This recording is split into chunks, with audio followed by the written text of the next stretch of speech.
There is no sound in the kitchen anymore. Anne Burrell, a lively Food Network star, known for her spicy hair and even spicier love of food, has died at the age of 55. But what really happened in the days before she died? What was the saddest thing she said before she died? Don't leave yet, because this memorial goes in a direction no one saw coming. Fans still can't believe what happened at her wake. Anne Burrell was more than just a cook. In the world of cooking, she was a firebrand. She turned up the heat in the kitchen and in our hearts. With her daring style, sassy personality, and catchphrases that people still remember, she became a mainstay on the Food Network and a role model for many aspiring cooks. Though it should have been just another day, the news of her sudden death shocked people all over the world. We're going to learn a lot about Anne Burrell's life, legacy, and mysterious last part in this video. In this article, we'll talk about her last days, her private funeral, and the moving tributes that made even the toughest cooks cry. But what's scariest is that we've learned more about her last words. It's something so private and surprising that even her closest friends were shocked. From her famous rise on Worst Cooks in America to the sad end of her life, this is more than just an honor. People who knew her well told you shocking things about her health, her regrets, and the strange silence during her last weeks. So hold on, because this is where things get real. You'll see why Anne's death wasn't just a loss for fans by the end of this story. Everyone in the food world woke up after that.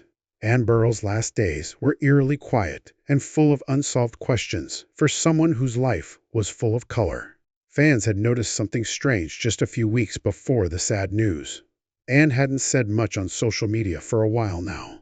She didn't post any new recipes, behind-the-scenes pictures from Food Network shows, or even her usual fun videos from her home kitchen. It seemed strange to someone who is usually very active that their phone was quiet. Later, Anne's close friends and family said that she had been dealing with extreme tiredness and repeated health problems behind closed doors. However, Anne never talked about any long-term illnesses in public. Sources close to her say she told a few close friends that she wasn't feeling well and needed to take a break from shooting. Some even said she was canceling public events at the last minute, which is not at all like the reliable and enthusiastic chef. Anne was allegedly seeing specialists behind the scenes, out of the public eye. One friend said she didn't want her fans to be scared. Anne always thought she was strong. She didn't want anyone to see how weak she was. But as her illness got worse, she was left alone even more. The shocking news then came out of the blue. Anne Burrell had died at home. She was 55 years old. Happened in her last hours. And why she made that strange call right before she died. Something happened in the hours before Anne Burrell's sad death that not even her closest friends and family could understand. A phone call that seems haunting, now that I think about it. A very close family friend said that Anne made one secret phone call just hours before she died. It wasn't to her husband, her family, or even another Food Network star. The person she was writing to had been Anne's assistant and close friend for more than 10 years. What was said in that call? Still a puzzle. We do know this, though. Before hanging up, she said 4 scary things. It seems like time has come. What time is it? That's what made everyone shocked. A worker for her, who asked not to be named, said Anne didn't sound scared or in pain, but rather calm. She seemed to have made peace with something. She wasn't scared. It was all she said, and then the line went dead. That phone call is now the subject of a lot of talk. Some people think Anne may have been sick for a long time, but hadn't been identified, and she had finally given up. Others believe that decades of being in the spotlight as a chef had worn her down emotionally and physically. She was, after all, a workhorse who ran shows, wrote books, taught aspiring cooks, and traveled all the time. She had pushed herself for years. Maybe her body finally pushed back. Early in the morning, paramedics were called to Anne's home in upstate New York because she hadn't answered any of the texts or calls that were left. They found her in her favorite room, the kitchen. When they got there, there is a notepad on the bar. The tea kettle is still warm, and most haunting of all, there is a short letter written by hand to the people I love." A family friend stated that Anne's last written words were a heartfelt goodbye to her mother, her brother, and her husband, as well as a thank you to her fans. The full contents of the letter have not been made public. The person said she was calm. "We can tell she knew the end was coming because she wrote the letter." Still, no official cause of death was given right away. There was no talk of heart failure, stroke, or being sick for a long time. Basically, the family just wants to be left alone. That made rumors even stronger online. Was there more to Anne's death than people were ready to talk about? We thought the story couldn't get any more sad until we learned more about Anne's private funeral. Even famous cooks were moved to tears by what happened at the ceremony. Fans all over the world were sad when they heard that Anne Burrell had died. But the people who knew her best got together for a small, emotional gathering that honored the woman behind the fiery hair, bravery, and fierce love of cooking. Anne's funeral took place only 5 days after she died in a quiet chapel in upstate New York. She loved that place, with its rolling hills and trees that made her think of her youth. There were no red carpets or media events. She was with friends, family, and a few coworkers who had been there for her through the good times and the bad. There were no TV teams there. As soon as her mother, Marlene Burrell, took the platform, the whole chapel fell silent. She held back tears as she talked about the first time Anne held a wooden spoon. "Even though she wasn't tall enough to reach the stove, she told me, 'I'm going to make something amazing.'" There were big eyes in her eyes.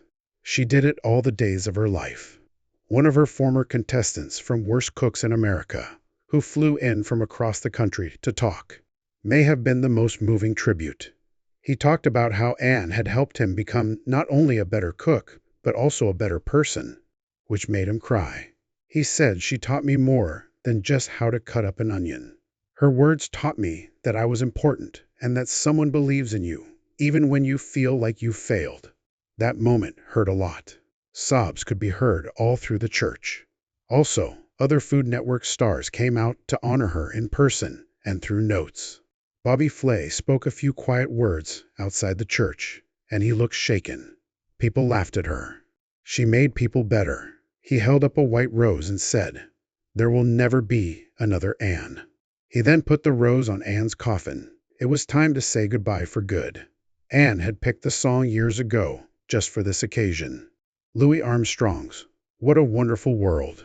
As the tune played, a slideshow of Anne's most famous kitchen moments seemed to move around on the screen. Her crazy responses on camera, how she laughed with kids at food drives, and how she danced wildly after a shoot. But there was one last surprise that no one saw coming. A video message that Anne herself made not long ago. The movie was only a little over a minute long, but the words stuck with everyone in the room. "If you're reading this, I guess my trip is over. Don't cry for me, though. I cooked with love and lived with fire. Take care of people, love them deeply, and laugh a lot. That's important."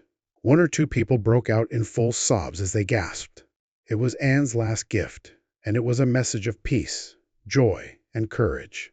However, as her best friend said goodbye, rumors began to spread about what really caused her sudden death and what she had been hiding for years. In the next part, we'll learn about Anne's secret battle and why some people think her death could have been avoided.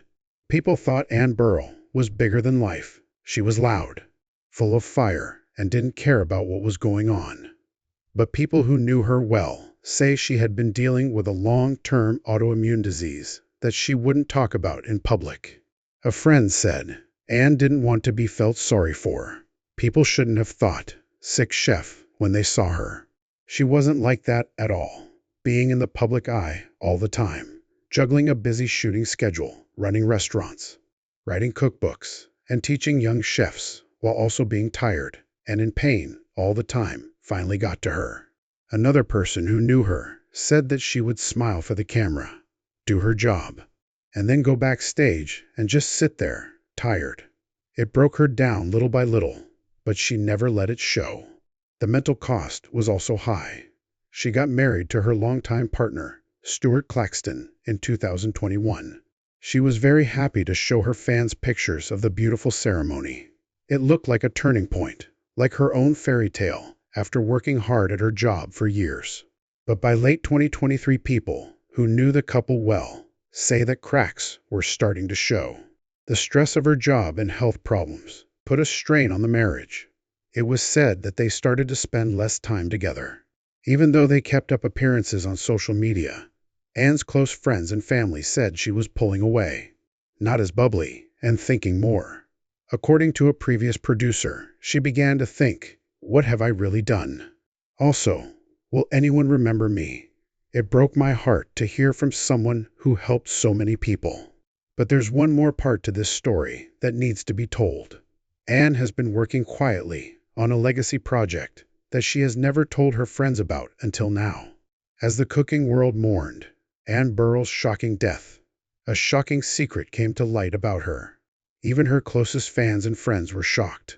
Her home office had a stack of old cookbooks and scribbled recipes, on top of which was a very special book, Feeding the Fire.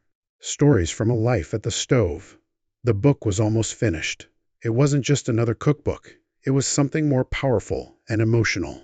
This is a memoir, meets manifesto, that was written not for fame or money, but as a memory piece. According to her literary agent, she had been quietly working on it for almost 2 years, writing about her trip in a journal, thinking about it, collecting letters, and telling the raw truths. The book talked about everything, from her early days in a small kitchen in upstate New York to her rapid rise on the Food Network. People weren't shocked by the cooking stories, though. It was the openness, the pain, and the truth. She talked about her struggles with body image and the mean comments she got online and in the business in one chapter. Someone else showed the lonely nights in between tapings, the fear of getting old on TV, and the unsaid rule in food TV: never show your weakness. She even talked about the rumors that had been going around for years about her health, her personal life, and why she kept so much of herself from the public. But her message to people who want to be cooks might have been the most moving part of the manuscript. If you let it, this life will tear you apart. But if you keep your fire in your heart, not in the kitchen, you'll get through it and maybe even grow. Don't just cook, feed your mind, your people, and yourself. Anne wanted to have full creative control, so she planned to self-publish the book in early 2025. She had even recorded some audio clips because she planned to read the whole thing in her characteristically rough and lively voice. It would be her last act. She wouldn't be coming back to TV in a big way. Instead, she would give the world a quiet, important gift. Since she died, her estate has confirmed that the manuscript will be finished and released after her death, most likely with a foreword by one of her closest friends in the business. That's no. Though, Anne also left behind an amazing desire to help others. In her will, she left some of her money to start the Anne Burrell Culinary Foundation, a nonprofit organization whose goal is to teach and assist young women in the culinary world, especially those from underrepresented groups. What's the plan? To give aspiring chefs scholarships, mentorship, and mental health support, because the fast-paced, high-stress setting of professional kitchens can make them feel ignored or burned out. Her lawyer said she didn't just want to be known for her risotto. People would remember her for helping them find their voice and power, even when everyone else told them they were too loud, too different, or too much. This is the last recipe that Anne Burrell wrote, but not for pasta or pot roast. For heritage, for strength, for meaning. And as her fans get together to watch old shows again, share their favorite recipes, and look through old photos of her in the kitchen, they're starting to understand something important. Anne is no longer with us, but her fire is still going strong. Anne Burrell died at the age of 55, and her death did more than just hurt friends. People in the business will remember it for a long time because they often praise perfection and performance while ignoring pain and pressure. Her death was shocking, quick, and painful, but it may have been most telling. We learned that even the strongest, most sure of themselves, and most unstoppable people are facing battles we can't see. She was more than just a famous chef. She was a teacher, a friend, a warrior in the kitchen, and a woman who had to carry the weight of standards for decades. She was able to smile, teach, inspire, and leave something for the next generation, even though everything was going wrong. We found out about the strange call she made before she died, the sad last letter, the private funeral that made everyone in the food world cry, and the secret journal that will now be heard as her voice in the afterlife. We saw how much she hurt, how she kept quiet, how open she was, and how she built a strong foundation while she was not in the spotlight. We saw the truth, though. The truth that you can be very successful and still be tired, that you can inspire a lot of people but still need help, and that the most powerful message doesn't always come from a cooking show or a big competition, but from the quiet choice to let everyone know who you really are. As we say goodbye to Anne Burrell, not just as a chef, but also as a person, we dare everyone who is watching. Check in on your strong friends for a